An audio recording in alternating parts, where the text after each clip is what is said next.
রহমান সাহিদের কাছে যাবি, ও ফইরে দিবে, তুই 41 দিন পানি খাবি, ভালো হয়ে যাবে। কিন্তু কই তুই কত টাকা দিবি কম না, তুই ওইখানে 20 লাখ খরচ করবি, আমাদের তো অর্ধেক দিবি। আর আমাদের অর্ধেক দিলে অর্ধেক আমরা নিজে খাবো না, কারণ আমাদের কাছে এই পরিমাণ মাল তো টেয়া দিয়ে সংসার চালানো লাগবে না। আমার দরকার হচ্ছে মাদ্রাসার লাগে। কথা কয় না কেন? সারা বাংলাদেশের মানুষকে আমি বলছি, সারা দুনিয়ার মানুষকে বলছি, তুই ক্যান্সারের জন্য ডাক্তার কাছে যেতে হবে, আমার কাছে আবি না, মিজানুর রহমান সাহিদের কাছে। ডাক্তারের মাথা খারাপ, পানি পড়া খেলে ভালো, মানে পানি পড়া খেলে ভালো হয়ে যাবে।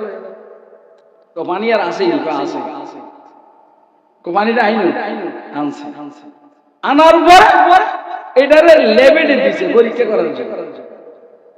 পানি যখন ভিতরে ঢুকেছে, পানি কয়